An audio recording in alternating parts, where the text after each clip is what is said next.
raw, shamed. I saw it all.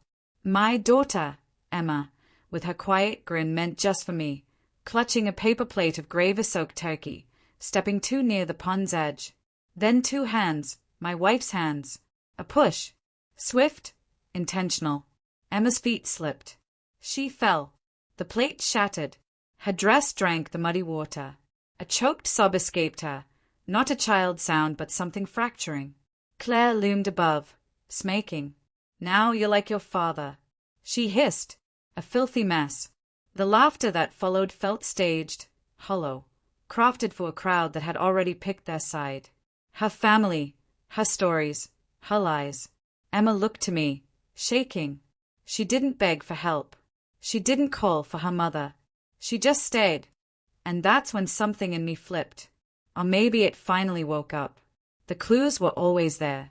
A meal left untouched while she lingered on a call. A glance at her trainer's texts held a beat too long. The night she came home in perfume I didn't recognize, excuses polished, eyes dodging mine. But I didn't move then. I wanted to trust one was wrong, end voice, unsteady. The same barb she'd murmur through gritted teeth when I dared question her long showers, her longer silences. She wove truth into knots, tight, sharp, expert. Yet I stayed, for Emma, for the ghost of who Claire once was, for the lie I gripped even after it stopped trying. That Thanksgiving, though, seeing Emma shamed before relatives who grinned through it, that was different. It wasn't just betrayal now. It was a proclamation. Claire hadn't just turned on me. She'd turned on our daughter. I knew then this wasn't about salvaging a marriage. It was about exposing the rot beneath it. I didn't sleep that night. Neither did Emma. I told her tales until her eyes shut, then crept downstairs, opened Claire's laptop. I'd memeized her password from countless glances. She never suspected. There it was. Emails, texts, some erased, some overlooked. A hidden trail of warmth masked as workout tips. Photos from weekend getaways. Receipts from unfamiliar towns. But the phone backups told the truth. iCloud doesn't deceive. I read every word, every heart emoji, every secret scheme. A message from 2 months back. If he pushes, I'll say the kid's not his. He's too weak. He won't fight. Another, Thanksgiving's the time. I'll make him break. Then I'll have it all. My hands didn't shake with anger, but with focus. I printed every text, ordered DNA test kits. I didn't tell Emma why I needed her toothbrush, a strand from her brush. I just said it mattered. And she, sweet girl, nodded. Believed. A week later, the results came. Probability of paternity, 0%. I didn't yell. I didn't confront her. I waited for Sunday brunch. Same crowd, her family, smug and overdressed. Claire played her part, brushing my cheek like we weren't already hollow. I slid her a small envelope. She smiled, expecting a gift.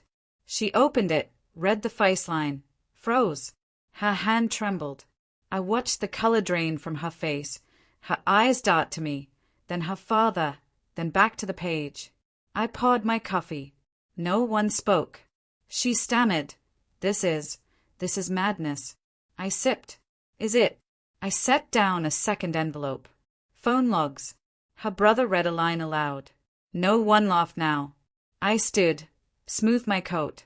I filed for custody, I said, steady. I wasn't acting. I was taking back what was mine. Claire stayed, cracked open. You can't just take her. I met her eyes. You pushed her into mud to break her. You used her as a pawn. You don't deserve to see who she'll be without you. I turned to the others. You laughed. You watched her cry. Not one looked up. Next time you preach family, I said, remember you cheered when a child wept. I walked out. Emma waited in the car, hugging her sketchbook. I drove. No radio, just quiet. Her small hand found mine, warm, sure. She didn't ask. She knew. That night, she asked if Claire was coming back. I said no. She nodded, like she'd known longer than I had. We sat by the window. She sketched. I watched leaves fall, one by one, stripped by the wind. No drama marked the end, no shouts, no pleas, just paper, proof, and stillness. The storm wasn't loud. It was sharp. I tucked her in, kissed her forehead. She whispered, "You believed me. Always will." She slept, eyes dry. I stayed awake, eyes dry too. Sometimes love isn't soft. Sometimes it's cold, clear truth. Sometimes it's walking away and never turning back. And that's when I saw monsters don't hide under beds. They grow in the lies you let live.